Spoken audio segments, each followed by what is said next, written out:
일단은 사실은 우리가 공인중개사 벌써 우리가 공부해서 딴 지가 벌써 이제 시간이 많이 지났는데 이 공인중개사 공부할 때는 우리가 부동산 세법을 우리가 공부를 어떻게 했었냐면 법별로 공부를 했어요. 법별로. 자, 우리 오랜만에 뭐 공부했는지 한번 일단 간단히 스크린 한번 해볼까요? 네. 맨 처음 뭐 배우셨어요? 취득세 전에 배운 게 있었어. 등록면허세 전에 배운 게 있었어요. 조세 총론 배웠어요. 조세란 무엇인가? 국세냐, 지방세냐, 보통세냐, 목적세냐. 기억납니까? 네. 그 다음에가 취득세. 그 다음 배운 게 뭐였죠? 등록면허세. 등록면허세는 기억도 안 나. 네. 그 다음에가 재산세. 그 다음에가 종합부동산세. 그 다음에 양도소득세. 이런 걸 이제 배웠어요. 근데 문제는 이거를 만약에 배웠는데 제가 오늘 이 강의를 그대로 해버리면 제가 오늘 여기서 공인중개사 특강하는 것밖에 안 돼요. 근데 실제 실무는 우리가 손님들이 와서 그렇게 물어보냐, 그렇게 물어보지 않는다는 게 문제야. 네? 손님들이 와서 물어볼 때는 어떻게 물어보죠? 물건별로 물어봐요. 물건별로. 내가 뭐 자가 집이 있는데 이번에 오피스텔 하나 분양을 받는다. 그렇죠? 자, 근데 거기까지만 해서 겨우 답변했는데 갑자기 도시형생활주택 얘기를 하는 거야. 도시형생활주택을 하려고 하는데 임대사업자 등록을 내려고 한다고 어떻게 되는 거냐? 그렇죠? 자, 근데 거기가 또 갑자기 상가를 보러 갔는데 상가가 마음에 들어서 상가를 사려고 한다. 그런데 부가세를 내야 되느냐 말아야 되느냐? 자, 해서 봐. 부가가치세? 그건 우리가 배운 적이 있나요, 없나요? 없어요. 교수님한테 이건 시험 범위가 없는 그런 세목이라서 안 될 것 같습니다. 자, 손님 당황했죠? 이게 뭐야 도대체? 그런데 갑자기 시골에 계신 우리 친정 아버님이 돌아가시면서 재산을 물려준대. 그러면 어떤 세금을 내야 되는 거예요? 상속세하고 증여세. 그거는 우리가 배운 적이 있어요, 없어요? 배운 적이 없습니다. 손님, 그것도 시험에 안 나옵니다. 네? 그러면은 결론적으로 뭐예요? 손님이 당황하죠. 아니, 당신 부동산 전문가 아니야. 전문가 맞는데 저희가 시험 범위 없어요. 시험 범위 없습니다. 네? 자, 이게 현실이거든요? 그러니까 이런 상황에서 가서 세무적인 상담을 하려니까 미치겠는 거야, 이게. 막 아파트, 막 도시형 생활주택 다 들어온 말인데 이게 막 섞여서 들어오는 거니까 도대체 어디서부터 얘기를 해야 될 건지. 그러니까 이제 어떻게 해야 돼요? 여기를 이제 가르치는 거죠, 여기. 국세청 콜센터. 여기로 전화 한번 해보시죠. 네. 아니, 중사님 얘기 좀 해주시라고. 아니, 여기로 전화를 해보시죠. 여기로. 그렇죠? 그리고 이제, 이 손님이 그러면 저 내일 다시 올게요. 저 내일 휴가입니다. 네. 자, 이게 현실이란 말이에요. 그래서, 이거 안 되겠다. 그래서 제가 오늘 강의는 우리 중개사 공부했던 그런 식 강의를 하는 것이 아니라 그런 물건별 강의를 섞어서 할 거예요. 그래야지 여러분들이 오늘 짧은 시간 하지만 필드에 나갔을 때 접목이 될 수가 있겠죠. 네. 그래서 우리가 그동안 배웠던 거 다시 한번 리마인드 하면서 정리를 하는 그렇게 가겠습니다. 자, 그에 앞서서 일단은 우리가 손님의 물건도 중요한데 여러분 자신도 만약에 개업공인중개사를 하시면 세금을 내셔야 되잖아요. 그러니까 여러분 자신 거부터 먼저 하고 그 다음에 손님 걸 할게요, 제가. 네, 그러면 도움이 되실 것 같아요. 자, 그러면은 맨 처음에 여러분들 지금 중개 우리 사법상 우리가 그 창업 법정교육 다 받으셨죠? 자, 법정교육 다 이수하신 분들. 네. 요거 이수해야지만이 1년 안에 오픈할 수 있잖아요. 다 하셨죠? 네. 자, 그러면 그거 왜 받으시는 거예요? 중개법상 받으라고 했으니까. 그럼 받으면 뭐 나오죠? 등록증 나오죠? 그러면 그거가 있어야지만이 뭐 하죠? 세무서에 가서 사업자 등록을 낼 수가 있죠. 여기서부터 출발하는 겁니다. 자, 그러면은 우리가 사업자 등록은 이제 세무서를 가면 되는데, 그러면 사업자 등록은 내 주소지 세무서를 가야 될까요? 아니면 사업장 소재지 세무서를 가야 될까요? 네. 우리 부가가치세법상 사업장 소재지가 납세지예요. 납세지란 말 기억나시죠? 네. 자, 우리 취득세는 납세지가 어디였었죠? 주소지였나요? 소재지였나요? 어차피 둘 중에 하나예요. 네. 취득 물건의 소재지. 재산세는? 소재지. 네. 날라갔네. 날라갔어. 네. 이게 현실이야, 지금. 네. 종합부동산세는? 걔는 주소지예요. 네. 양도세는? 주소지. 자, 이렇게 생각하시면 돼요. 납세지가 헷갈리면 지방세는 소재지야, 지방세는. 지방세는 물건의 소재지 중심으로 다 결정합니다. 근데 국세는 주소지 중심으로 결정해요. 그렇게 생각하시면 돼요. 근데 부가가치세는 내가 사업하는 사업장 소재지가 납세지가 되는 겁니다. 네. 그러면 사업장 소재지 가서 개설 등록, 개설일로부터 20일 이내 등록 신청하시면 돼요. 그러면은 세무서 가면은 이제 이미 다 오픈하신 분도 계시겠지만 사업자 등록 신청서 양식이 있고 거기에 이제 다 포맷이 있어요. 샘플 양식이 있어서 그거 보고 하시고 잘 모르시면 요즘은 너무 친절해요. 네. 세금 내겠다는데 얼마나 친절하겠어요. 그러니까 와셔서 물어보시면 뭐로 하세요? 그러면은 바로 이제 제출하시면은 다음날 핸드폰 문자로 와요. 이거 찾으러 오시라고. 그렇게 하시면 돼요. 네. 그렇게 하셔도 되고 아니면 처음부터 세무사한테 맡겨서 하실 거면 세무사가 대리해서 그걸 해줄 수 있어요. 네. 그건 여러분들 이제 판단하셔서 하시면 됩니다. 이해하시겠죠? 자, 그러면 이때 서류는 우리가 이제 교육받아놓은 중개사 개설 등록증이 있어야 됩니다. 네. 그 다음에가 이제 임대차 계약서 4번 들고 가시면 되고, 그 다음에 동업계약서, 동업하면 동업계약서, 사업장 신청. 요거는 이제 세무서에 다 비치가 돼 있으니까 돼 있습니다. 자, 그러면 이제 신청하면 이제 등록증 나와요. 이건 뭐 별로 할 얘기가 없고, 그 다음에 이제 우리가 휴폐업 신고가 있는데 이건 뭐냐면 내가 하다가 좀 잠시 멈춰야 돼. 그러면은 휴업 신고하시면 돼요. 휴업 신고. 그러니까 폐업하기 전에 일단 안 되면 휴업 신고했다가 다시 또 진행하시면 됩니다. 네, 어려운 거 없고요. 자, 그럼 여기 이제 신청서 양식이 이제 이런 거예요. 이거는 이제 세무서에 가면 요 신청서 양식이 있습니다. 이건 뭐 여러분들 뭐 쓰시면 되죠. 뭐 상호. 자, 상호 성명. 자, 어떻게 지금 오픈할 상호를 좀 미리 정해 놓으셨나요? 이 이름이 되게 중요하더라고요. 이름이. 네, 이름. 이름이 중요하죠, 이름. 네? 속된 말로 대박중개사 사무실 가겠어요? 쪽박중개 사무실 가겠어요? 대박 가겠죠. 그렇죠? 그 다음에 이제 이름. 그래서 요즘은 이 중개 사무실 오픈철에 보면은 이 장명집들이 잘 돼요. 의외로 많이 갑니다. 네, 의외로 가서 그 장명을 하러 하는 분들이 많아요.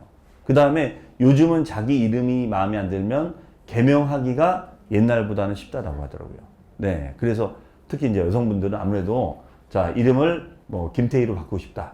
네, 그러면 이제 이름을 이제 개명을 해야죠. 네, 근데 진짜 이게 제가 아는 분 중에 진짜 이름이 김태희예요. 개명을 하신 거야. 근데 의외로 사람들이 연락이 많이 온대요.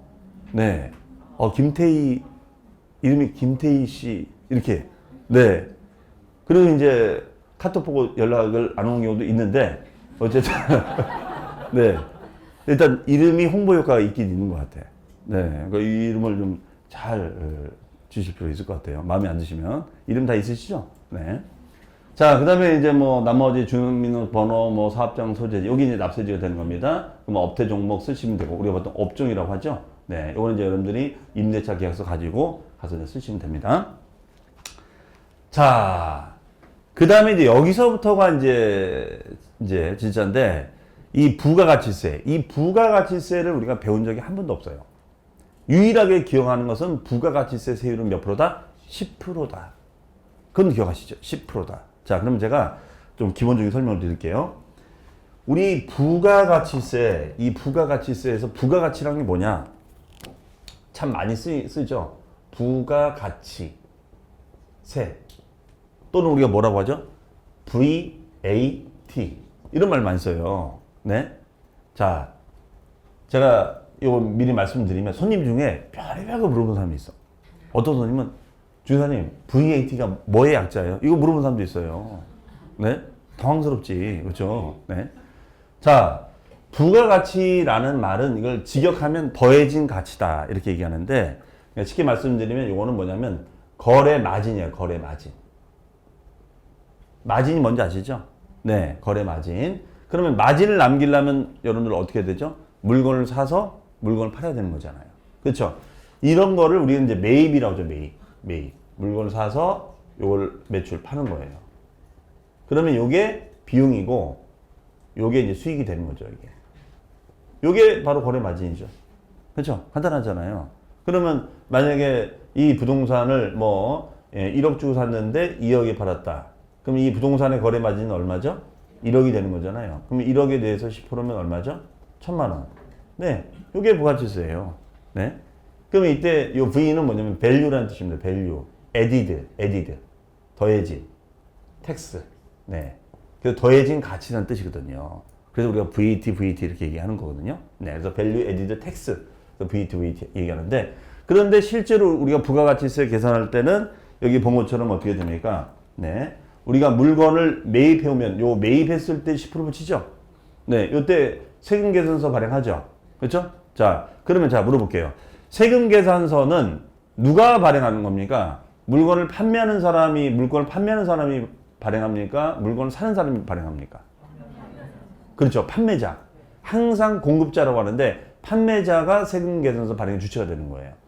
그러면 자, 여러분이 만약에 중개보수를 받으면 손님이 세금계산서 발행합니까? 여러분이 발행합니까? 그렇죠. 여러분이 발행하시는 거죠. 왜냐하면 여러분이 용역, 서비스를 제공하시는 거니까. 그래서 부가치세는 재화라고 우리가 보통 얘기하는데요.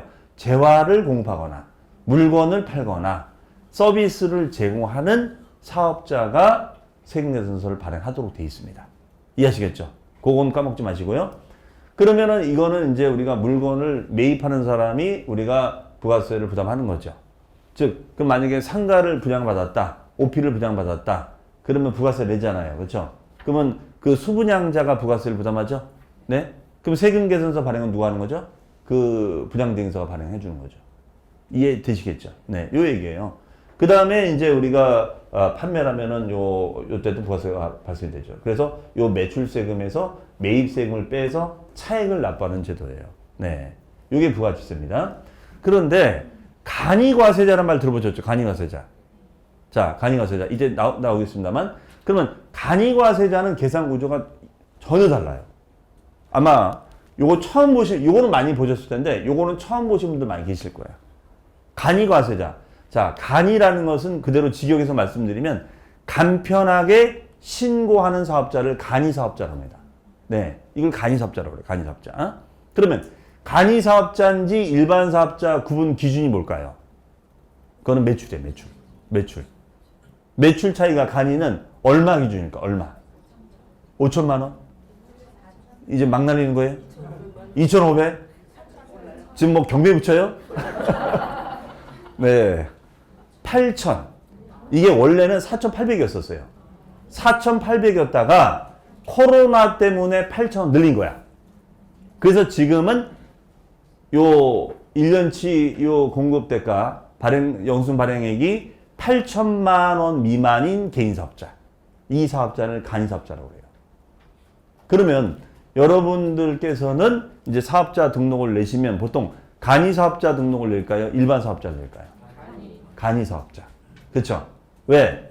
직전 실적이 없으니까. 이 정도 했는데 실적이 어디 있어요? 그러니까 간이사업자가 되시는 거예요. 그러다가 이제 8천을 넘어가면은 일반 사업자로 전환하는 연락이 와요. 유형이 바뀌는 겁니다. 자, 그러면 우리가 중개업법상 우리는 이제 개공이 되시면은, 소공이 되시면은 2년에 한 번씩 연수교육을 받도록 돼 있죠. 맞습니까? 이제 저도 고 교수님도 우리 연수교육을 하고 있는데, 온라인으로 하고 있습니다만, 네. 그러면 이제 2년 뒤에 오셨을 때는 여러분들이, 2년 뒤에 우리가 만날 때는 일반 사업자로 만나야 될까요? 간이 사업자로 만나야 될까요? 맞습니다. 일반 사업자로 만나야 됩니다. 네. 그때도 간이 사업자로 오시면은, 안 보는 걸로 하겠습니다. 네. 네. 8천 넘겨야죠, 당연히. 네. 그러면 요 간이 사업자는 좀 특이한 게 뭐냐면 일단 중개보수, 1년치 받은 중개보수에다가 업종별 부가가치율이라는 것이 있어요. 그러니까 이 부가가치율을 정부가 만들어 놨어요. 그래서 20에서 40%로 정해놨는데 부동산 관련 서비스업이나 부동산 임대업 등은 40%를 잡아줘요. 그럼 이게 무슨 말이냐면 1년치 중개보수를 받으면 그 중개보수 받은 거에 40%가 마진이라 보는 거야. 국세청에서는. 이해하시겠어요? 네. 40%가. 그러면 자, 만약에 중개보수가 5천이야. 그러면 5천이면 5천에 40%는 얼마죠? 2천만 원이 1년 동안 번 순수익이라 보는 거예요. 네. 이걸 인위로 만들어줬어요. 그러면 요 5천에 40% 2천이니까 2천에 10%는 얼마죠? 200이죠. 그러면 200만 원을 딱 한 번만 내면 끝이에요. 클로징이 됩니다. 네. 그럼 이따 또 나오겠지만, 그러면 이제 이런 질문 많이 해요. 제가 실전에 가보면 간이 사업자가 교수님이 유리합니까? 일반 사업자가 유리합니까? 자, 이렇게 말하면 여러분들 뭐라고 하시겠어요? 간이 사업자가 유리할까요? 일반 사업자가 유리할까요? 그때 달라요? 이제 하도 질문을 받으니까 이제 요령이 생겼어, 이제. 네, 눈치답변. 그렇죠? 자, 간이 사업자가 유리하다고 많이 합니다. 왜냐하면 이 간이 사업자는 납부를 면제해주는 조항이 있어요. 뭘 면제해줘요? 납부. 아예 납부를 면제해주는 조항이 있어요. 그래서 간이 사업자가 좀 유리하다. 이런 얘기를 하는 거예요. 네. 자, 근데 여기서 또 한 가지가 뭐냐면, 그런데 사업자 등록을 낼 때 절대 간이 사업자 등록을 낼 수가 없는 사업자가 있어요. 맞습니다. 법인은 안 돼. 중개법인으로 오픈하시면 중개법인은 무조건 일반 사업자예요. 중개법인은. 간이 사업자 등록이 안 됩니다. 안 받아줘요. 네. 그래서 중개법인을 생각하신다면 무조건 일반 사업자 등록하셔야 돼요. 이해되시겠죠? 네. 자, 이런 얘기들이 지금 오늘 우리 중개사 공부할 때는 배운 적이 없었던 얘기예요. 네. 그래서 잘 정리를 해주시면 좋을 것 같습니다. 자, 그러면 이런 분들은 이제 신고를 어떻게 되느냐 보니까 예정신고, 확정신고. 예정신고란 말 우리 공부할 때 들었었죠? 무슨 세 공부할 때 예정신고 있었나요? 양도세. 살아있네. 살아있어. 네. 양도세 예정신고는 언제까지 했죠? 양도일이 속하는 달의 말일로부터 2개월이다. 그렇죠? 자, 그런 것처럼 부가가치세도 예정신고 있습니다. 그럼 예정신고를 어떻게 하냐면, 자, 요 3개월 단위로 해놨어요. 3개월 단위로. 그래서 1월에서 3개월치 중개보수는 4월 달에, 7월에서 9월은 10월 달에. 자, 만약에 요때 예정신고를 안 하면 6개월치를 7월 달에 해야 되고, 7월에서 10월 달까지는 다음에 1월 달에 됩니다. 그러면 오늘이 4월 며칠이죠? 4월 15일이죠, 벌써. 자, 4월 15일. 그러면 4월 15일이니까 우리는 여기에 들어가 있죠, 여기. 자, 어디에 들어가 있습니까? 여기. 그러면 지금은 무슨 신고 기간이에요? 확정 신고 기간에 들어가는 거예요. 그러면은 4, 5, 6월 달, 그 3개월치 대해서는 우리가 이제 7월 달에 신고를 해야 됩니다. 자, 그러면 이 얘기를 다시 한번 해보면, 우리가 양도소득세 공부할 때는 과세 기간이 언제부터 언제까지였죠? 양도세는 1월 1일부터 12월 말까지. 그 안에 양도한 걸 신고하는 거죠. 그런데 부가가치세는 이거를 1기, 2기를 6개월 단위로 나눠요. 저기 있는 것처럼 1기, 2기를 6개월 단위로 나눕니다. 6개월 단위로. 그래서 1월 1일부터 6월 말까지가 하나. 그 다음에 7월 1일부터 12월 말까지가 하나. 이렇게 나누는 거예요. 그리고 이걸 또 반으로 쪼개는 거야. 저기 본 것처럼. 그러면 여기가 3월 말, 여기가 이제 9월 말이 되겠죠. 이해되시죠? 그러면은 요 1월에서 3개월치 중개보수 받은 거를 신고하면 무슨 신고? 예정신고. 요게 예정신고예요. 예정신고. 근데 이걸 안 했다? 그럼 6개월치를 다 해야 돼, 한꺼번에. 이해되시겠죠? 자, 얘도 7, 8, 9. 3개월치를 미리 예정신고하는 거예요. 근데 안 했다? 그러면은 6개월치를 다 해야 되는 거예요. 이해하시겠죠? 네. 그래서 우리가 배웠던 소득세와 다른 점이 있다면 부가가치세는 요 과세기간을 6개월 단위로 잘라요. 그 점이 달라요. 그 점이 달라요.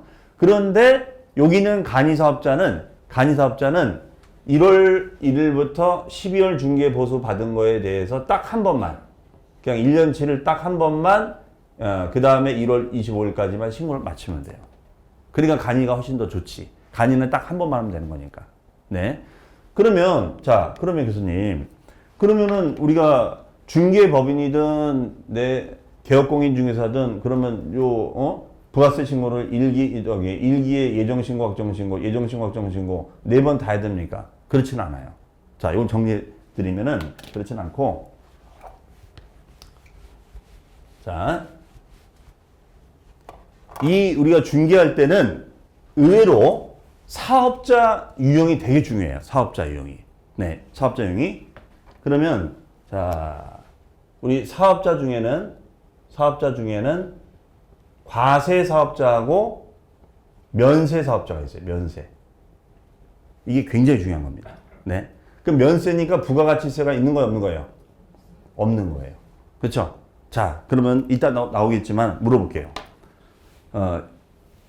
토지 중개에 관심이 있으신 분들, 토지 중개. 네, 우리 회장님. 네, 토지. 네.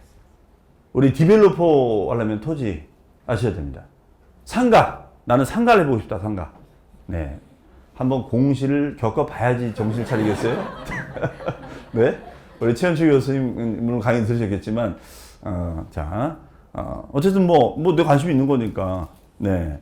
그러면 자, 있어. 뭐가 남지? 토지, 상가, 오피스텔. 네. 앞으로 오피스텔 투자하면 안 되겠구나. 네. 자, 기타 등등등. 자. 그러면 만약에 내가 토지 중개한다. 자, 지금 우리가 요즘 핫플레이스지 중에 경기도 중에 토지로 핫플레이스지 어디죠? 네? 화성? 용인? 네. 용인 어디요? 용인 어디? 남사면. 자, 남사면 가보신 분.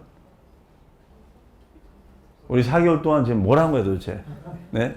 자, 우리 앞으로 임장 모임 남사면 가봐야겠죠? 남사면 가보고, 남사면 주변. 우리 동탄에서 우리 오픈하시잖아요. 예. 남사면 가깝습니까? 안 가깝습니까? 가깝죠. 그렇죠? 무슨 말인지 아시죠? 네. 저 동네를 자주 가셔야 돼요. 동탄 쪽을. 가셔서 하고. 화성도 괜찮습니까? 화성 동탄. 네. 그럼 여기. 화성이세요? 네. 이름만 곤란해요. 자. 그러면 내가 만약 토지 중개를 한다. 남사면에 땅을 중개한다. 물론 토지 거래 허가 묶여 있겠지만, 그러면 토지 중개를 하면은 부가가치세가 있습니까? 없습니까? 없어요. 토지 중개는요, 부가가치세를 신경 쓸 필요가 없어요. 토지 거래는 아예 부가세가 없어요. 그러니까 지주한테 부가가치세 배웠다고 자랑하시면 안 돼요. 부가가치세가 발생하지 않는데 부가가치세 얘기를 거기다 대고 지주님 부가세 10%는요, 매출세에서 매입세를 빼는 거래요. 우린 부가세 없어. 네. 자, 대신 상가를 내가 만약에 분양받아. 그럼 상가는 부가세 있어요, 없어요? 있어요. 그래서 상가 중개하시는 분들은 부가가치세가 중요합니다. 그래서 제가 상가 분석서 시간에 부가가치세 강의 아마 인강 찍었을 거예요. 봤어요, 안 봤어요? 누르기만 했구나. 자, 그러면 만약에 아파트 중개하면 부가세가 있을까 없을까? 아파트 있어요? 아파트 전월세 맞추면 부가세 있나요, 없나요? 없어요, 아파트는. 네. 네? 좋은 질문이십니다. 자, 만약에 내가 분양 중개를 맡았을 때는 전용 85제곱미터를 초과하는 아파트 분양을 받았을 때는 있어요. 그러나 전월세는 없습니다. 이제 그건 또 이따 나오니까 또 말씀드릴게요. 그래서 이 사업 부가세가 발생이 되는 건지 안 되는지가 되게 중요해요. 그러면은 면세 사업자. 대표적인 면세 사업자가 어떤 사업자냐? 바로 주택 임대 사업자예요. 주택 임대 사업자는 면세 사업자입니다. 네. 꼭 기억하셔야 돼요. 주택 임대 사업자. 그러면 여러분들 임대인, 주택 임대를 하는 임대인 고객이 왔다면 그 임대인한테는 부가가치세는 면세 사업이다라고 얘기를 해주셔야 돼요. 네. 그러면 자, 그 손님이 물어볼 거예요. 그러면 주기사님, 그러면은 제가 면세 사업자 등록을 하면 되는데 그럼 저는 무슨 세금을 내는 건가요? 부가가치세가 면제가 되면 저는 그럼 세금을 안 내도 되는 겁니까? 네? 자, 그러면은 여기서 이제 헷갈리는 거죠. 자, 봐봐. 뭘 내야 되지 그러면은? 자, 부가가치세는 우리가 없는 거예요. 하지만 이분은 사업자 등록을 낸 거란 말이에요. 면사업자 등록을. 그러면 이분은 사업소득세는 내야 돼. 사업소득세. 그럼 사업소득세니까 무슨 세금을 내야 돼요? 종합소득세. 종합소득세 기억나시죠? 우리 개인의 종합소득에 뭐가 있었죠? 네? 이 분위기 어떻게 할 거야? 네. 이자, 배당, 사업, 근로, 연금, 기타. 맞아요? 네. 우리 종합소득에는 이거 있었잖아요. 이자, 배당, 사업, 근로, 그 다음에 연금, 그 다음에 기타. 그러면은 거의 이 주택 임대인 고객이 거의 물어보는 게 뭐냐면 이거예요. 내가 만약에 임대 사업을 하는데, 자, 내가 직장을 다니면서 임대 사업 하면은 어떤 세금을 내야 되는 건가요? 아, 예, 손님은요, 급여를 받으시니까 이 손님은 연말정산 합니까? 안 합니까? 하죠? 네, 연말정산 하잖아요. 연말정산 하시죠? 연말정산 하시고, 이걸로 2월 달에 연말정산하고 이걸로 끝나는 것이 아니라 다시 5월 달에 무슨 신고 하셔야 돼요? 종합소득세 신고를 하셔야 돼요. 그럼 지금이 4월 달이니까 5월 달이 되면 여러분 클라이언트 고객은 임대 사업을 하고 계시다면 그분은 종합소득세 신고를 하셔야 돼요. 그럼 안 내면 날아갑니다. 네. 그러면 임대료로 들어온 소득하고 연말정산 수입을 어떻게 한다? 그로스 하는 거예요. 그러면 합산이 되면은 유리해질까요? 불리해질까요?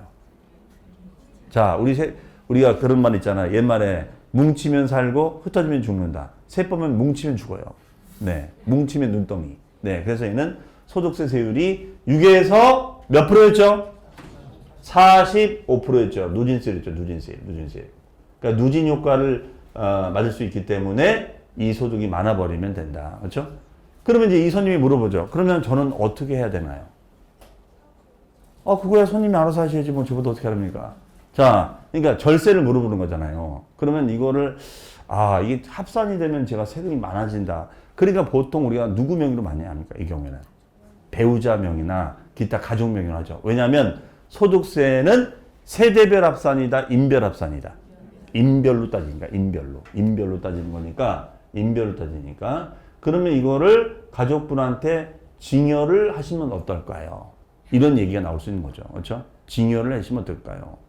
그러면 중개사님 제가 증여세 물어봐도 됩니까? 아니요. 그건 시험에 안 나옵니다. 네. 제가 제일 약한 게 증여예요. 네. 여기서 막혀버리는 거 이제. 그죠? 네. 그래서 의외로 이 증여를 많이 물어봐요, 이게. 그렇죠? 증여를 많이 물으면 뭐 자식 명의로 사주면 어떻게 될까? 이거를 막 배우자에게 증여 주면 어떻게 될까? 이걸 많이 물어봐. 사실 그래서 중개사 시험 볼 때 이 증여세를 공부를 하고 시험을 봐야 되는데 이게 16회 시험부터 빠진 거야.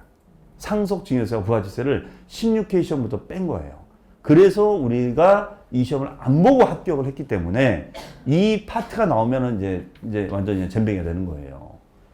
그러니까 오늘 이제 그 얘기를 이제 하겠다는 거죠. 그래서 그 가운데 부가가치세를 배우는 겁니다. 자, 그러면은 과세 사업자 중에는 우리가 이제 일반 개인 사업자가 있고 법인 사업자가 있죠. 네. 자, 개인에는 일반 개인 사업자하고 간이 사업자가 있다 이거예요. 이해하시겠어요? 네, 이게 사업자 유형이에요. 그러니까 이건 여러분 기억하셔야 돼요. 사업자 중에는 부가세 신고하는 과세 사업자, 면세 사업자. 아시겠죠? 과세는 개인, 법인. 개인에는 일반 간이. 자, 이거는 그 분류 기준이 얼마 있었죠? 8천만 원. 그렇죠? 8천만 원. 그러면 일반 개인 사업자는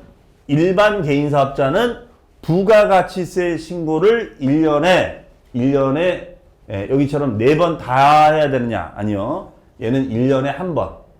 1년에 2번. 2번 신고하면 돼. 2번. 1년에 2번. 그러면 간이 사업자는 1년에 몇 번? 한 번. 여기는 1년에 한 번. 법인은 1년에 4번. 봐. 면세는 할 필요가 없고요.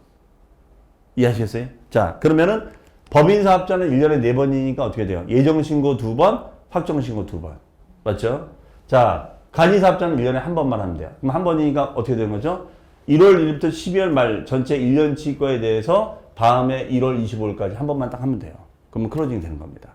요거는요. 그 다음에 일반 개인 사업자는 1년에 몇 번이에요? 2번. 2번이니까 몇 개월에 한 번씩 하면 돼요. 6개월에 한 번씩. 교수님, 3개월치도 뭐가 날라오던, 그건 고지.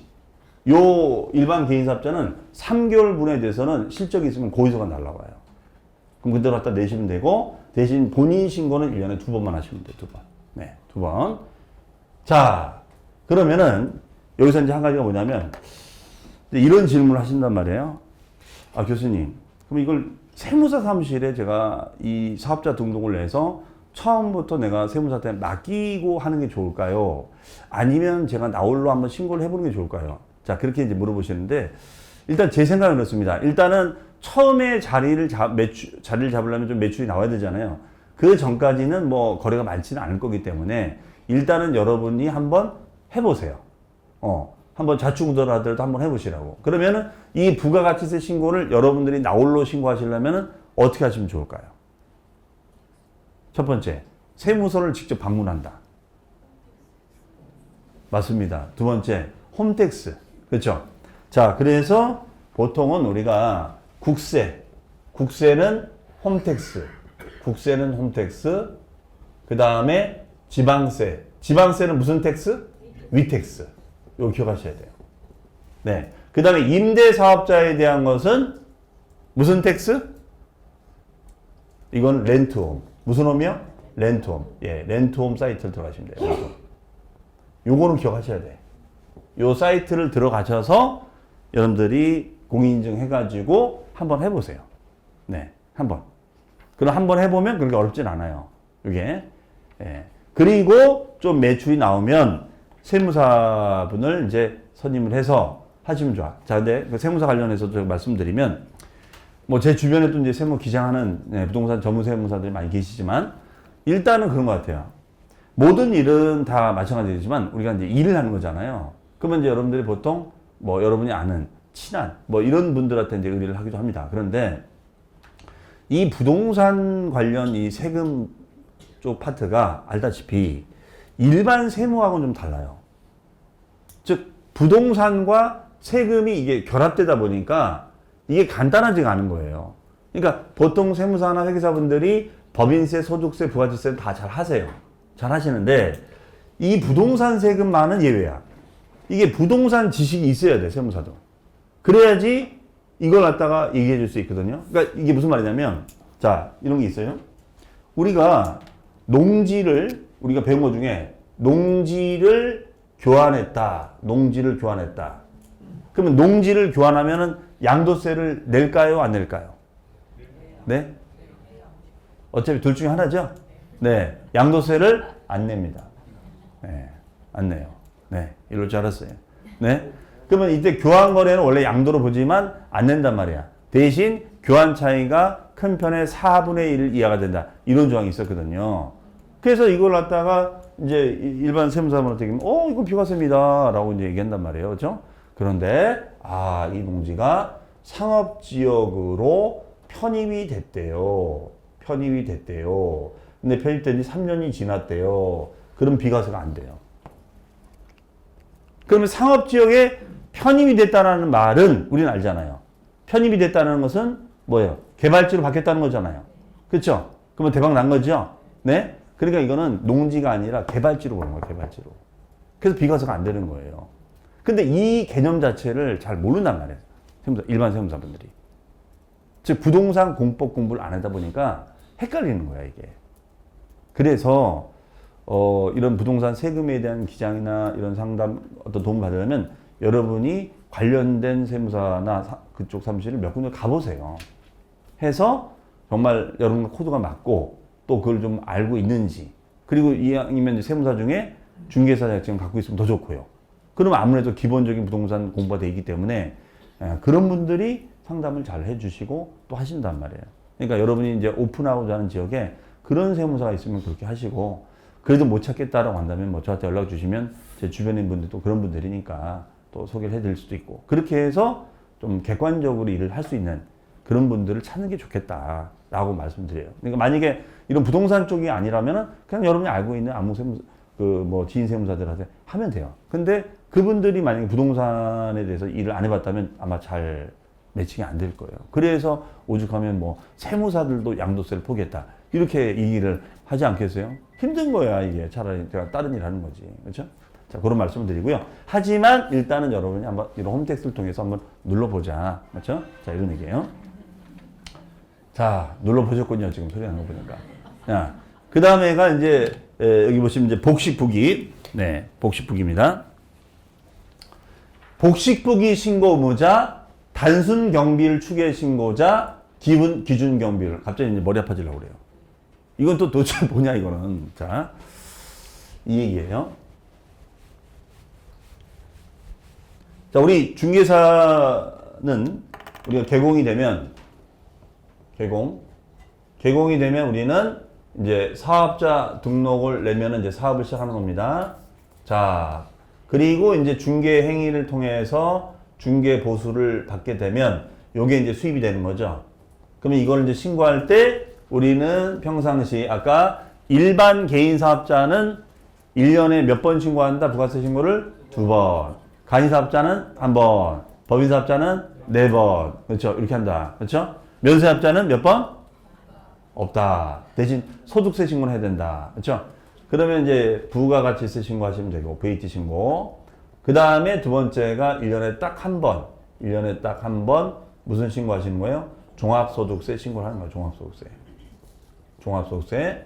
자, 그러면 우리가 이런 말 쓰거든요. 기장이라는 말 쓰잖아요. 기장. 기장이 뭘까요? 장부에다가 기록하는 거. 그러면 우리가 기장 신고를 해야 되는지 말아야 되는지 이거예요. 그러면 기장을 한다는 것은 매출 규모가 넘어간다는 뜻이에요. 그렇게 되는 것이지 무조건 기장하는 건 아닙니다. 그러면 만약에 기장을 해야 되는 사업자가 있고 기장을 하지 않아도 되는 사업자는 우리가 영세사업자로 부르는 거예요. 영세사업자. 세법상은. 그러면 이분들은 그냥 기장하지 마시고 추계로 신고하세요. 추계로 신고한다는 건 뭐냐면요. 이거는 국세청에서 여러분한테 영세사업자니까 수익률이 한 몇 프로 됩니다 라고 자기네들이 다 판단해가지고 이걸 갖다가 안내문을 보내줘요. 그럼 그 안내문대로 내면 되는 사업자를 추계신고 사업자라고 그래요. 그러면은 여기 보시면은 뭐라고 돼 있죠? 뭐 단순 경비율에서 매출액의 소득률 55%. 그러니까 이건 뭐냐면 국세청이 다 지정한 거야.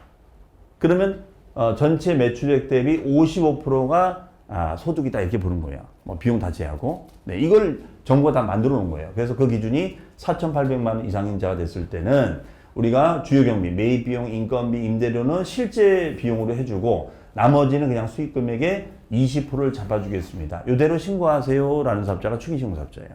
그럼 이게 보통은 여러분들 5월 달에, 다음 달에 안내문이 날라와요. 귀하는 추계 신고 사업자로서 경비율 사업자입니다. 이렇게 나오거든요. 네. 4,800만 원이 네. 1년치예요? 아니면 1년치죠. 1년치. 네, 그건 제가 영세라고 했잖아요. 영세. 그렇죠? 네. 그 다음에가 이제 다시 이제 또 이게 안내문이 날라옵니다. 그래서 홍길동 씨는 장부 기장 사업자입니다. 네. 그러면 이제 그거는 기장을 하라는 거야. 그러면 기장을 한다는 게 뭐죠? 뭐 월세 낸 거, 그 다음에 뭐 통신비 들어간 거, 또 여러 홍보비 들어간 거, 그걸 다 현금영수 받아놓은 거를 다 장부에다 기록하라는 거예요. 그러면 이때는 여러분이 이제 세무사를 지정하셔가지고 하시는 게 좋겠다. 이거예요. 이해하시겠죠? 네. 자, 이제 이게 이제 핵심인데, 그러면 이제 정리해보면, 일단은 내가 오픈하면은 개설 등록을 먼저 교육을 받고, 세무서에 가서 사업자 등록 신청하는 겁니다. 그러면 여러분들은 간이사업자, 보통 하고요. 중개법인 차리실 거면은 일반 사업자 등록 내시면 되고, 간이사업자 할 거면 부가세 신고는 1년에 몇 번? 한 번만 신고하시면 돼요. 대신 부가세는 정부가 지정한 업종별 부가치율표가 다 있어요. 그것도 안내문이 날라옵니다. 그대로 신고하시면 돼요. 어딜 통해서? 무슨 텍스? 홈텍스. 아니면 맡기셔도 되고. 자, 그러면 이제 나는 이제 돈만 벌면 돼. 이제 요 이 땅. 그렇죠? 자, 그러면 이제 요거는 뭐냐면, 과연 그러면은 이 부동산 세금 상담을 어떻게 하면 좋겠는가? 자, 제 생각에는 이렇게 하면 좋을 것 같아요. 이렇게. 이해되셨어요? 이해되셨으면 통과.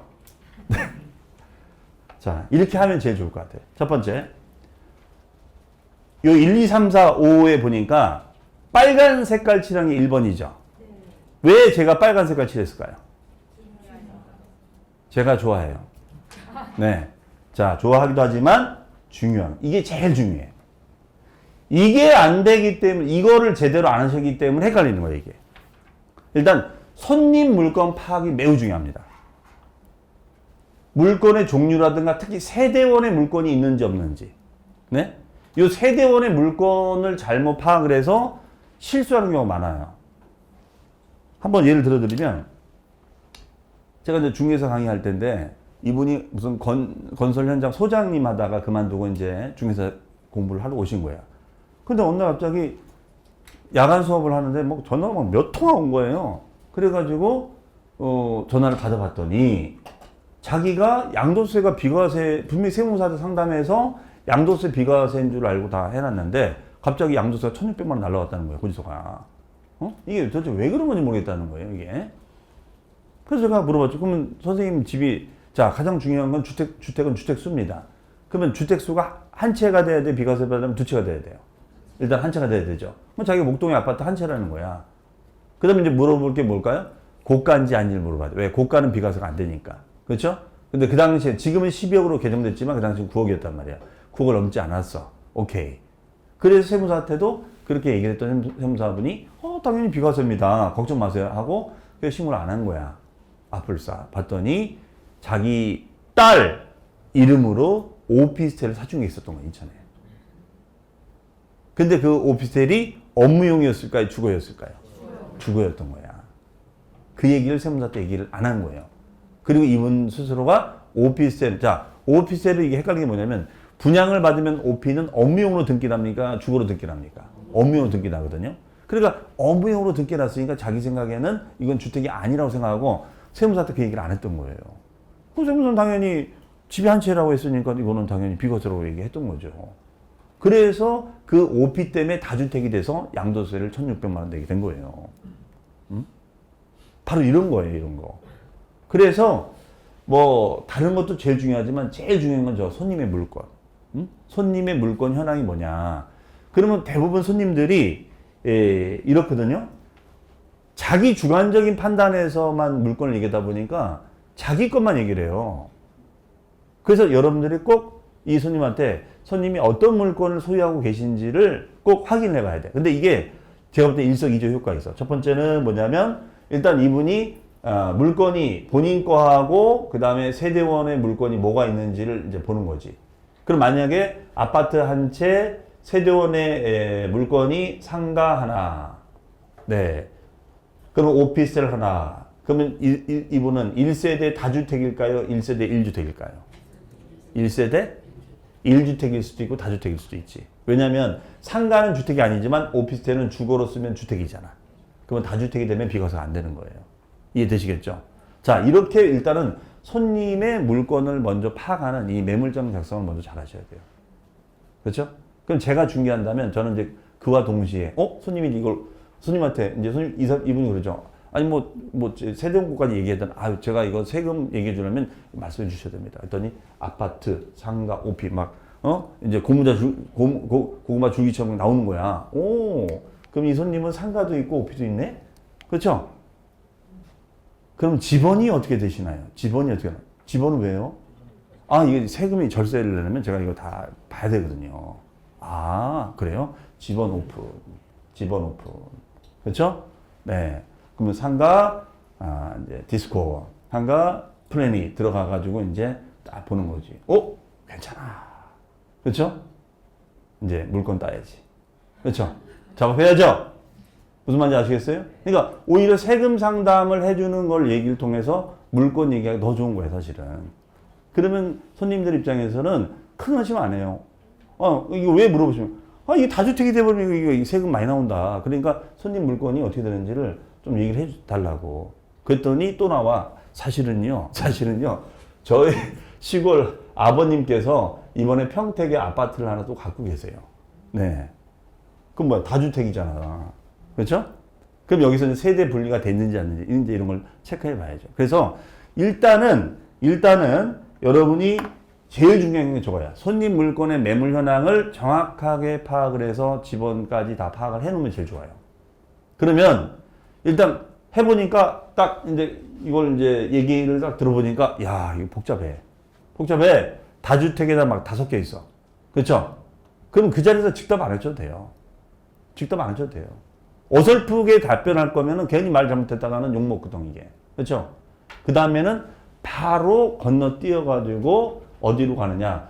자, 그럼 이 손님 물건 중에서 그 다음에 두 번째가 비과세가 될지 감면이 될지 안 될지. 그렇죠? 근데 이제 이게 헷갈리는 거야, 이제. 주택수가 한 채인지 두 채인지 세 채인지 이걸 파악해야 되거든요. 그렇죠? 자, 그 다음에 개정이 됐는지, 개정상에 해당이 되는지 안 되는지, 아니면 중과가 되는지 안 되는지 이걸 봐야 되는데, 머리 아파 죽겠어. 그렇죠? 그러면 제일 좋은 멘트 중에 하나가 뭐냐면 이거예요.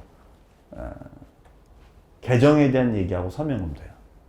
손님, 아시다시피 손님 물건 보니까 이거는 제가 보니까 개정사항에도 해당이 될 것 같기도 하고, 그 다음에 이거는 단순 검토가 안 됩니다. 이건 서명 검토 받으셔야겠어요. 네. 서명 검토를 받는다는 게 무슨 말이에요? 서류 검토. 등기부 다 띄워보고, 대장 띄워보고 해봐야지 알겠다 이거예요. 그럼 그 손님이 오케이 해줍니다. 그러면 이거 언제, 중개사님 그럼 이거 언제 정도 알 수 있을까요? 이거는 제가 좀 다 이제 얘기해 주셨으니까 제가 한번 서류 띄워보고 제가 아는 세무사님한테도 상의도 해보고 해서 제가 기호적인 거 알려드릴게요. 대신 이게 진짜 서류 검토가 필요한 건이면 이거는 컨설팅 받으시기 좋겠습니다. 그러면 손님이 아시는 세무사님을 찾아가시든 없으시면 제가 연결해 드릴게요. 네. 그럼 제가 기장하는 세무사님한테 해서 좀 DC가 되는지 한번 물어봐 드리겠습니다. 이렇게 자연스럽게 유도를 하셔도 돼요. 네. 그러면 이제 여러분은 두 가지 가져가는 거야. 이분의 물건 현황을 이제 딴 거죠. 네. 그래서 그러면 당장은 중개가 아니라도 이 손님이 이런 좋은 물건 갖고 있으니까 언제든지 이 손님한테 여러분들이 들이댈 수가 있는 거죠. 손님 그때 그 상가 그거 어떻게 뭐 파실 생각 없으세요? 저기 마침 매수자가 나타났는데 이렇게 물건 작업을 해볼 수도 있지 않을까 제 생각에는. 네. 그렇게 하시면 좋을 것 같아요. 그래서 우리가 실제로 이제 중개를 할 때 많이 걸리는 게 이거예요. 비과세가 되는 건지 감면이 되는 건지. 이게 판단이 쉽지가 않아요, 사실은. 이것도 이 비과세 감면마저도 사실은 우리가 이건 세무사도 다 검토를 해봐야 돼요. 그렇기 때문에 여러분 생각에는 야 이거 비과세가 될 것 같기도 안 될 것 같고 특히 이제 우리가 제일 헷갈리는 게 이거죠. 1세대 2주택 비과세 특례. 우리 배웠었죠. 집이 두 채지만 비과세가 될 수 있는 경우가 있잖아요. 그렇죠? 예를 들어서 뭐 상속하고 일반 주택이 있다. 그럼 어떤 집 팔아야 비과세? 상속 주택이었어요? 일반 주택이었어요? 일반 주택. 몇 년 이내 팔아야 돼? 3년 이내, 5년 이내? 3년 이내, 5년 이내? 5년 이내. 그런 규정이 없습니다. 없어요. 상속 일반 주택은 일반 주택을 팔기만 하면 돼요. 몇 년 이내 팔라는 조항이 없어요. 그러니까 이게 이제 헷갈리는 거예요, 이제. 그렇죠? 그러면 상속 일반 주택인데 상속 주택을 팔겠대. 그러면 비과세 과세예요. 네? 과세예요? 확실해요? 이거 세금내야 됩니다. 상속 주택은 과세고 일반 주택은 비과세예요. 이게 막 뒤집어지는 거예요, 이게. 그렇죠? 그렇기 때문에 이런 부분들을 판단하기가 간단하지가 않다는 거죠. 그렇죠? 그 다음에 이제 감면. 자, 감면 조항에 보면은, 요런 게 있어요. 8년 이상 작용을 하다가 작용농지를 우리가 양도하면은 양도소득세가 감면된다. 이런 조항이 있거든요. 네? 근데 이 8년 작용농지 양도세 감면은 토지 중개하는 분들은 이제 알아두셔야 되는데, 근데 문제는 8년 작용 규정을 우리가 거의 시험 볼 때는 타치하지 않고 넘어가요. 그냥 교수님들이 이거 그냥 참고만 하고 넘어가세요. 이렇게 해요. 거의 출제가 안 되니까 시험에. 근데 우리 현장에서는 중요하거든 이게. 그러면 8년 작용 농지를 하면은 양도세가 감면된다. 이때 감면율은 100%란 말이에요. 그럼 100% 감면이 되는데 문제는 감면은 신청하고 승인을 받아야 돼요. 승인을 받아야 돼요. 그럼 신청했다고 다 승인이 날까요? 그렇지 않아요. 이걸 다 검토를 한단 말이에요. 그럼 이거를 여러분들이 이 내용인데 이걸 증문즉답이 가능하겠어요? 간단한 것이 아니죠. 이거 다 확인합니다, 이거. 감면서류 다 이거 다 확인한단 말이에요. 그렇기 때문에 이러한 어려움들이 있다 보니까 우리가 저 규정 등에 해당이 된다거나 얘가 개정사항에 해당이 되는 것 같으면은 이건 여러분들이 서면 검토를 받아보시는 게 좋겠다라고 하는 멘트가 제일 좋아요, 사실은. 그게 맞고, 사실은. 그래서 개정사항에도 해당이 되는지, 또 감면 요건에도 충족이 됐는지, 이걸 다 검토를 해봐야 돼요. 그거를 말로 하면 안 되고, 서류를 가지고. 네? 실제로는 제가 이제 그 디벨로퍼 강의도 많이 하는데, 저 이제 우리 5월 달에 이제 구상철 디벨로퍼 강의를 할 때 그 얘기도 하지만, 디벨로퍼 분들 같은 경우도 이제 마찬가지야. 땅 계약을 해서 잔금을 다 치른 상태에서 와가지고 개발 세금 검토를 해달라는 분이 있어요. 그거는 검토가 안 돼요. 왜냐면 잔금을 다 치러버리면 이거는 어떻게 바꿀 수가 없는 거야. 계약서 변경을 어떻게 해요? 잔금 다 치렀는데. 그러니까 제가 항상 뭐라고 얘기하냐면 토지 디벨로퍼 분들한테는 땅 잡아서 계약 치고 나면 무조건 찾아봐라. 세무사를 찾아가라. 그래서 계약을 치고 나서 와가지고 그래야지 이것을 공동사업자로 가는 게 좋을 건지 토지개발법인을 만들어서 하는 게 절세가 좀 되는 건지 이런 거를 갖다가 파악할 수 있거든요. 그래야지 다시 디자인해가지고 계약은 이렇게 이름명을 쳤지만 이건 절세적인 측면에서 공동사업자 등록을 내세요. 그러면 잔금 치를 때 계약서 변경하면 된단 말이에요. 그렇죠? 바로 이런 것들이거든요, 이게. 그렇기 때문에 이런 것들을 단순하게 우리가 증문즉답 한다는 것 자체가 말이 안 되는 거예요, 사실은.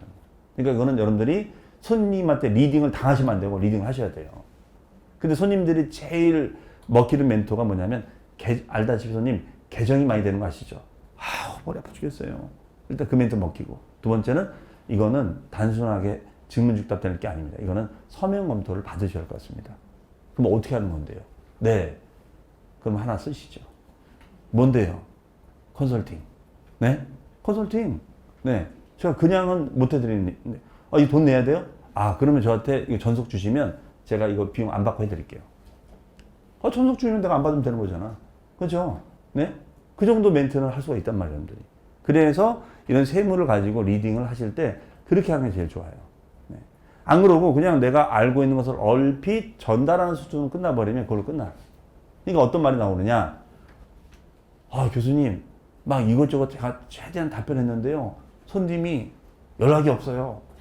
안 와요. 상처받았어요. 상처받을 짓을 한 거야. 네? 손님이 다시 오게끔 만들어야 되거든요. 뭔가 궁금증을 이렇게 갖게끔 만드셔야 돼. 그 중에 하나가 세금이죠. 사실은. 근데 그 세금을 처음부터 너무 진심으로 다해서 말씀하시면 안 된다는 거예요. 기본적인 것까지만. 네. 그 다음에 세부적인 검토는, 그래서 그렇게 손님을 좀 길들인다는 표현은 좀 그렇지만 길들이셔야 돼요. 여기 중개사무실은 이렇게, 저희는 체계적으로 이렇게 합니다. 뭔가 그런 걸 보여주셔야 돼. 그래야지, 그 손님이, 그러면 제 이제 되면, 제 지인도 있는데 좀 지인도 좀 해주시면, 그 지인도 데려오세요, 지인도. 지인 물건 한번 들어보세요. 세정과에 다. 그렇죠? 그렇죠? 그러면 이제 거기서 이제 또 잘하면 물건이 또 확보가 될 수 있는.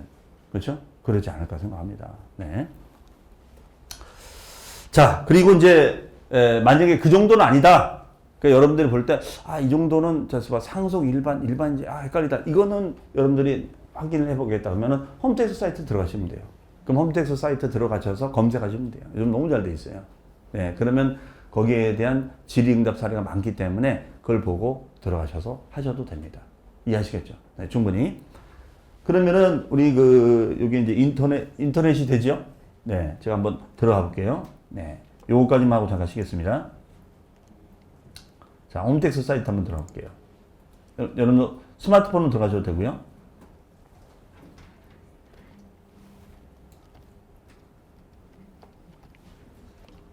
자, 여기 나오죠? 홈택스.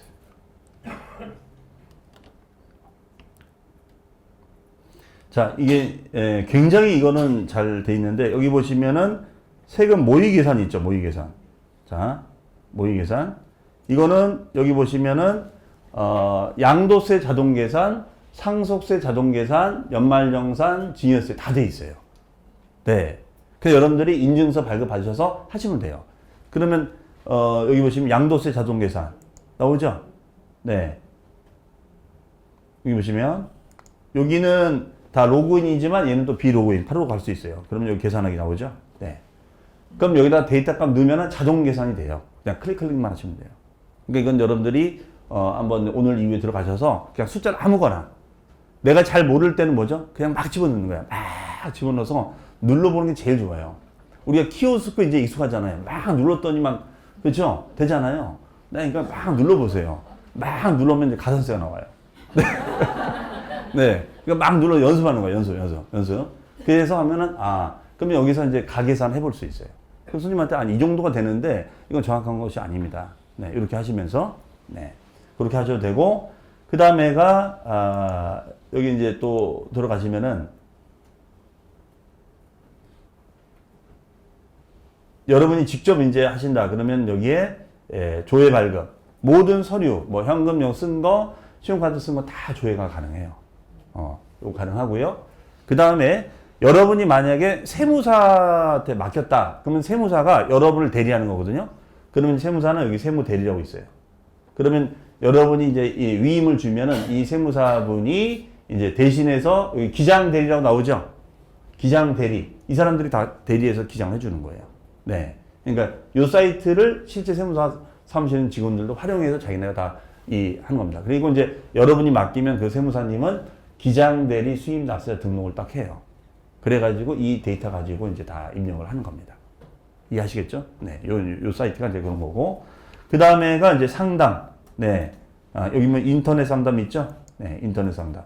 네. 인터넷 상담. 그럼 이제 인터넷 상담 들어가서 검색하시면 핫 이슈 상담, 양도세, 여기 세법 Q&A 있죠? Q&A 자주 묻는 거. 네. 요런 데 들어가셔서 여러분들이 양도세, 여기 양도세 있잖아요. 양도세, 상속세, 증여세 있죠? 네, 그럼 증여세다.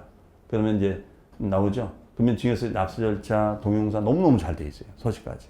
그러니까 이것도 여러분들이 시간 나신 데 들어가셔서 다 클릭 한번 해보세요. 그래서 이 홈택스 사이트만 잘 활용하셔도 기본적인 상담을 할 수가 있어요. 네. 그리고 개정되는 것도 여기 다 업데이트가 되기 때문에. 국세청 요즘은 너무 잘 돼 있으니까. 그래서 요거를 활용하시면 좋겠고. 그 다음에가 아까 제가 말씀드린 지방세, 위택스. 자, 이건 위택스. 요거는 이제 잘 모르시는 분들 많이 계시더라고요. 요거는 이제 지방세 사이트예요. 지방세 사이트. 네. 그래서 위택스 사이트 들어가면 바로 나옵니다. 자, 저는 개인적으로 홈택스보다는 위택스 홈페이지가 마음에 들어요. 왜 그러냐면 글자가 커. 글자가 커. 보기 편해. 홈택스 이렇게 했으면 좋겠어요. 그래서 홈택스. 이번에 취득세 개정된 게 이거거든요. 우리가 여러분 작년 공부할 때는 취득세는 취득가액에 대한 세율인데 그 취득가액을 증여 같은 경우에는 시가표준액으로 정했거든요. 상속이나 증여는 거래 금액이 없으니까 시가표준액이야. 그런데 올해 개정해서 증여는 요거를 갖다가 시가 인정액으로 개정을 했어요. 그래서 이러한 내용들은 제가 개정세법 특강 그때 한번 제가 찍어놓은 거 있을 거예요. 홈페이지 다 올라와 있으니까 그거 보시면 돼요. 네. 자, 그래서 여기 보시면 이제 신고하기 나오죠. 신고하기, 뭐 납부하기 다 있습니다. 이건 여러분들이 직접 클릭해서 한번 들어가 보시면 뭐 너무 잘 돼 있으니까. 네. 그 다음에가 요 지방세에서 여기 보시면은 뭐 지방세 납부, 특별징수, 납부하기서 다 돼 있고 취득세, 네. 여기도 취득세 신고하기 다 있죠. 네. 그래서 여러분이 이것도 직접 가입하셔가지고 한번 해보세요. 그러면 이것도 자동 계산, 모의 계산랑도 다 나와 있거든요. 네. 이것도. 자, 그렇게 해서 다시 한번 정리해보면 일단은 우리는 이제 개설 등록을 하면은 사업장 소재지 가서 사업자 등록 신청하고 일반 사업자 할지 간이사업자 이용만 정하시면 돼요. 근데 아마 여러분 중개사무실 오픈한다고 그러면은 그 세무서에서 간이사업자를 할 겁니다. 그럼 간이사업 하다가 나중에 매출 규모 늘어나면 일반 사업자 전환이 되는 거고 그러면 간이사업자는 1년에 몇 번 신고한다? 한 번만. 그래서 중개보수에다가 업종별 부가치 곱하기 10% 이렇게 해서 딱 한 번만 세금을 내시면 돼요. 그리고 일단 세무상담 순서는 제일 중요한 게 뭐라고 했죠 제가? 손님 물건 파악하는 거. 요것만 잘 해놓으셔도 그 다음에 그걸 잘 해놔서 정리를 잘 하고 이걸 세무사한테 전달하면 세무사가 정확한 상담을 해줄 수 있어요. 근데 이 물건 파악을 제대로 안 했기 때문에 정확한 상담이 안 나오는 거예요. 그래서 그것이 제가 볼 때 제일 중요한 거니까 그것만이라도 좀 잘 해놓으시라. 그렇죠? 그리고 홈택스 사이트 들어가셔서 검색도 해보시고 자 그럼 잠시 쉬었다가 또 하겠습니다. 네.